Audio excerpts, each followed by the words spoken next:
Kacang mete rasanya gurih dan enak, maka dari itu banyak orang yang senang dengan kacang ini. Namun, tahukah Anda bagaimana kacang mete ini tumbuh? Hampir semua jenis kacang-kacangan berasal dari biji berkulit keras atau berasal dari dalam tanah, tetapi agak berbeda dengan kacang mete. Kacang berbentuk seperti bulan sabit ini berasal dari Amerika Tengah, tersebar ke Amerika Selatan hingga ke negara-negara Asia termasuk Indonesia. Namun sayangnya banyak yang belum mengetahui persis bagaimana kacang ini tumbuh. Sebagian besar orang mengira bahwa kacang mete berupa bijian berkulit keras seperti halnya kacang-kacang lain. Meski bernama kacang, jenis kacang ini justru tidak berupa bijian berkulit keras yang langsung menempel pada batang. Kacang ini merupakan biji dari jambu mete. Kacang mete ada di bagian bawah buah berbentuk lonjong runcing. Kulitnya berwarna dari kuning terang hingga oranye kemerahan.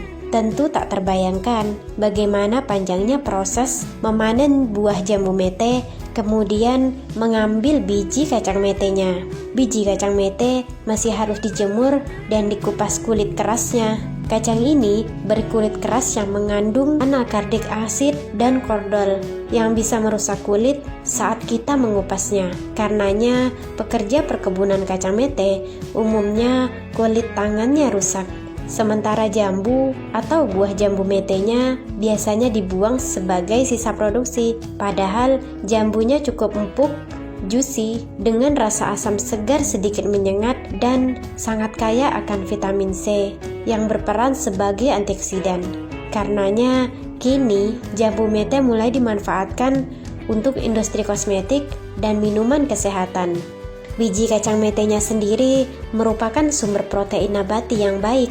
Selain itu juga mengandung lemak sehat, vitamin C, vitamin B6, tiamin, magnesium, seng, besi, tembaga, dan kalium.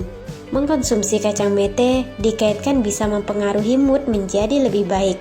Itu karena adanya kandung triptofan yang menghasilkan serotonin, hormon yang berperan meningkatkan suasana hati. Selain memiliki rasa yang enak, kacang mete memiliki harga jual yang cukup tinggi dengan kisaran harga 115 hingga 200 ribu rupiah. Hal ini disebabkan biji jambu mete dikelilingi oleh cangkang yang mengandung minyak beracun. Cangkang yang tampak seperti lada diekstraksi secara manual, yang membuat proses ekstraksi menjadi lebih sulit.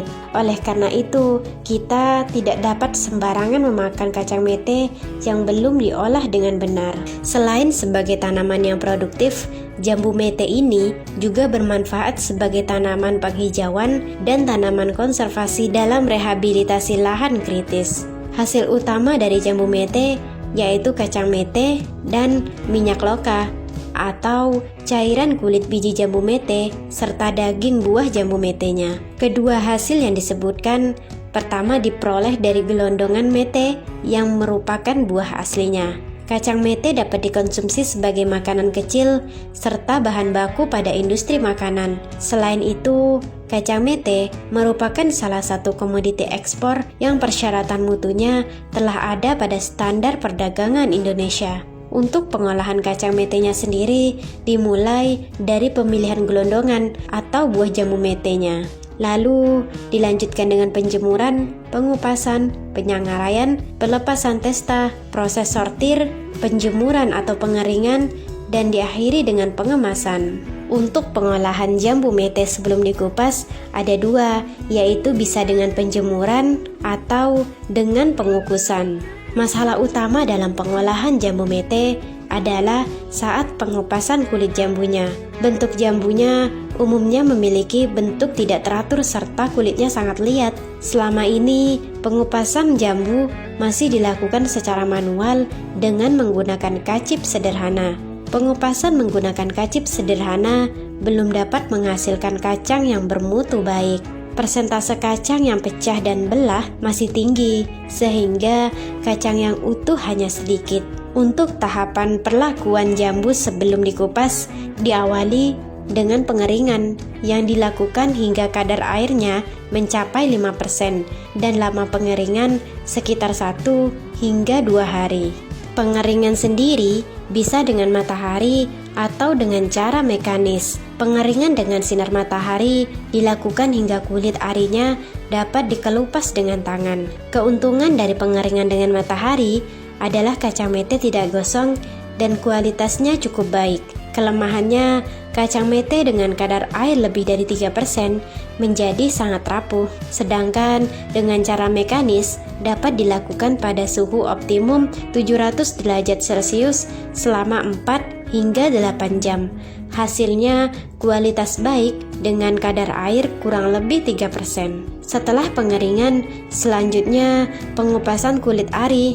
Pengupasan dapat secara manual dan cara lain yang dapat dilakukan petani, yaitu proses gabungan antara penggorengan bersama-sama dengan pengupasan. Dalam proses sortir, dibedakan berdasarkan ukuran dan warnanya. Biasanya dibedakan atas 6 golongan. Setelah semua proses selesai, pengemasan perlu segera dilakukan karena kacang mete mudah sekali rusak. Kemasan dapat berupa peti atau kaleng, plastik kemas dalam keadaan tanpa udara, dan plastik kemas dalam keadaan tanpa udara. Pengemasan tidak dapat meningkatkan atau memperbaiki mutu, tetapi hanya mempertahankan atau melindungi mutu produk yang dikemas. Oleh karena itu, hanya produk yang baik yang perlu dikemas. Produk yang rusak atau busuk yang ada dalam kemasan akan menjadi kontaminasi dan infeksi bagi produk yang masih sehat. Akibatnya, produk tidak laku di pasaran.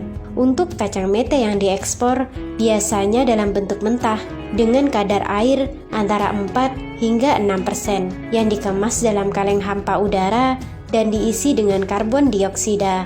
Kaleng kemasan yang digunakan sama dengan kaleng minyak tanah atau minyak goreng, tetapi sebaiknya yang masih baru, bersih, kering, kedap udara dan tidak bocor, serta harus bebas dari infeksi serangga dan jamur dan tidak karatan.